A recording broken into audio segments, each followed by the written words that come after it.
नमस्कार दोस्तों, मैं हूं सुधीर कुमार वानखेड़े और स्वागत है आपका आज के इस नए ब्लॉग। आज हम सम्राट चंद्रगुप्त मौर्य की पूरी ऐतिहासिक जानकारी इस वीडियो में लेने वाले हैं दोस्तों, तो वीडियो को लास्ट तक देखें। चंद्रगुप्त मौर्य एक ऐसे महान सम्राट थे दोस्तों, जिन्होंने अखंड भारत के जो टुकड़े थे उन सभी टुकड़ों को एक करके अखंड भारत पर राज किया था। वो एक ऐसे प्रथम सम्राट थे जिन्होंने सबसे पहले पूरे भारतवर्ष पर राज किया था।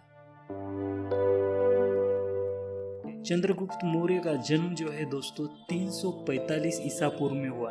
उन्होंने भारत पर राज 321 से लेकर 297 ईसा पूर्व, इस वक्त तक इन्होंने भारत पर राज किया। इस वक्त ये भारत के महान सम्राट थे। इन्होंने मौर्य साम्राज्य की स्थापना की थी। यही वो राजा थे उस दौर के जो पूरे भारत को एक साम्राज्य के अधीन लाने में सफल हुए।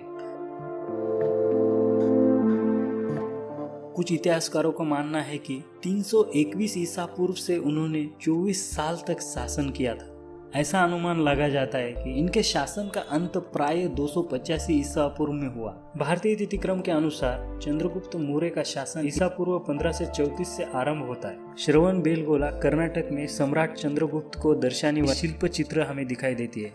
अधिकांश इतिहासकार मानते हैं कि यह शिल्प चंद्रगुप्त मौर्य और भद्रबाहु को दर्शाती है।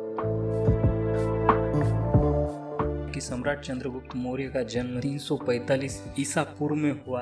पिपलीवन गणराज्य यानी कि वर्तमान गोरखपुर क्षेत्र में उत्तर प्रदेश में इनका जन्म हुआ। दोस्तों, इनका मृत्यु जो है 298 ईसा पूर्व में हुआ। लगभग इनका जीवन काल 47 to 48 ईयर तक था। श्रवणबेलगोला कर्नाटक में ही इनकी मृत्यु हुई। जातीयता शाक्य मौर्य, इनकी पदवी जो है मौर्य थी और उनके उत्तराधिकारी जो है सम्राट बिंदुसार थे। और धार्मिक मान्यता जैन धर्म से मोक्ष प्राप्ति उन्होंने ली थी। जीवन साथी महापद्मानंद की बेटी दुर्धरा और हेलेना सेल्यूकस की पुत्री थी। बच्चे बिंदुसार मौर्य, माता पिता महारानी माधुरा उर्फ मूरा और महाराज चंद्रवर्धन मौर्य। और इन्हें जहाँ पे दफन किया था दोस्तों, वह जगह का नाम है श्रवणबेलगोला, कर्नाटक, मैसूर चंद्रगिरी पर्वत के निकट।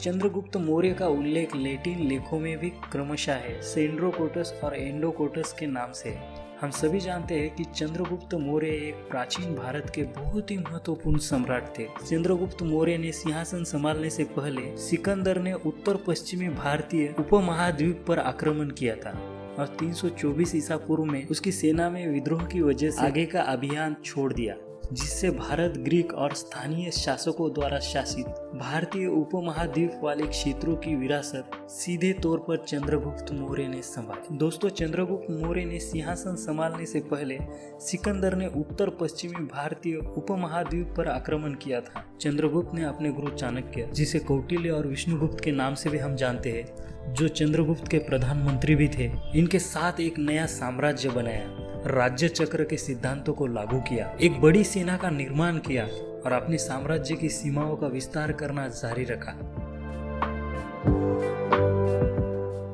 दोस्तों, भारत पर सिकंदर के आक्रमण के समय समस्त उत्तर भारत धनानंद द्वारा शासित था। चाणक्य तथा चंद्रगुप्त ने नंद वंश को समाप्त करने का निश्चय किया। अपने उद्देश्य में सफल होने हेतु चाणक्य और चंद्रगुप्त ने एक विशाल विजय वाहिनी का प्रबंध किया। ब्राह्मण ग्रंथों में नंदोन्मूलन का श्रेय चाणक्य को दिया गया है।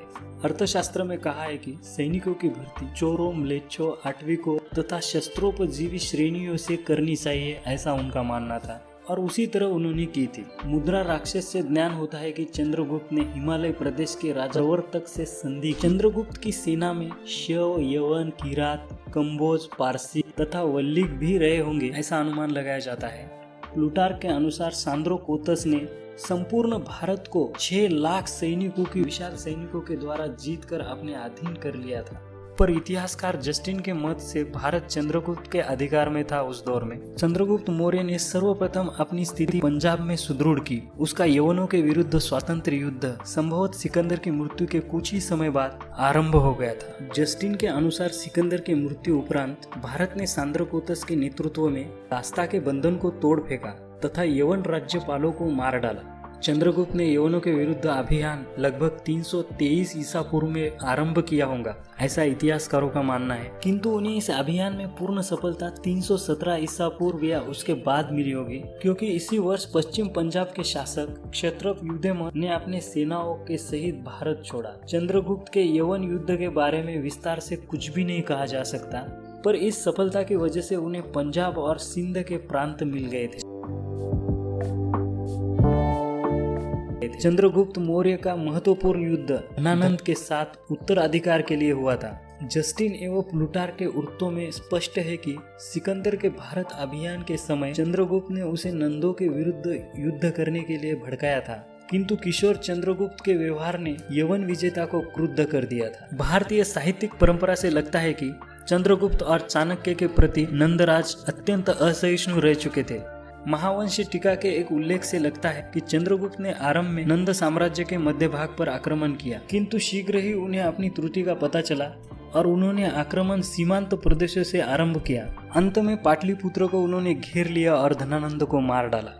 इसके बाद ऐसा प्रतीत होता है कि चंद्रगुप्त मौर्य ने अपने साम्राज्य का विस्तार दक्षिण में भी किया।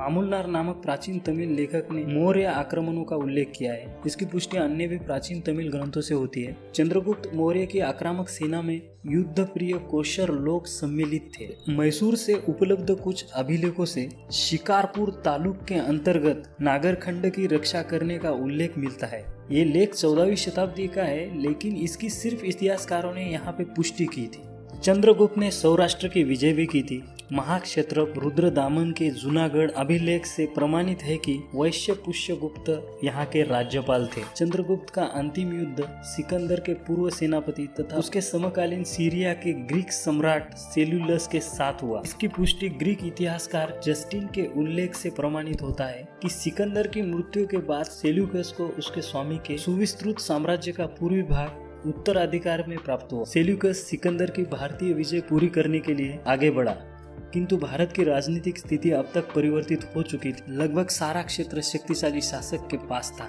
सेल्यूकस 305 ईसा पूर्व के लगभग सिंधु के किनारे उसका राज्य उपस्थित था। ग्रीक राइटर ने इस युद्ध का वर्णन अच्छे से नहीं किया है, किंतु ऐसा प्रतीत होता है कि सम्राट चंद्रगुप्त मौर्य की शक्ति के सामने सेल्यूकस को झुकना पड़ा था और इस वक्त समझौते के तौर पर सेल्यूकस ने चंद्रगुप्त को विवाह में एक यवन कुमारी तथा एरिया, एकाकोसिया, परोपनिस्दार यानी कि काबुल और गेंद्रोसिया यानी कि बलूचिस्तान ऐसे प्रांत देकर उनके साथ समझौता किया और इसके बदले चंद्रगुप्त ने सेल्यूकस को 500 हाथी भेंट में दिए थे। अभी जो बताए गए प्रांत है उनका मौर्य एवं उसके उत्तराधिकारी शासनांतर के कंद द्वार से प्राप्त शासकों अशोक के द्विभाषी लेख से सिद्ध हुआ है। इस प्रकार स्थापित हुई मैत्री ऐसी ही रहने हेतु सेल्यूकस ने मेगस्थनीज नामक एक दूत चंद्रगुप्त के दरबार में भेजा। ये वृत्तांत इस बात का प्रमाण है कि चंद्रगुप्त का प्राय संपूर्ण राज्यकाल युद्ध द्वारा साम्राज्य विस्तार करने में बीता होगा।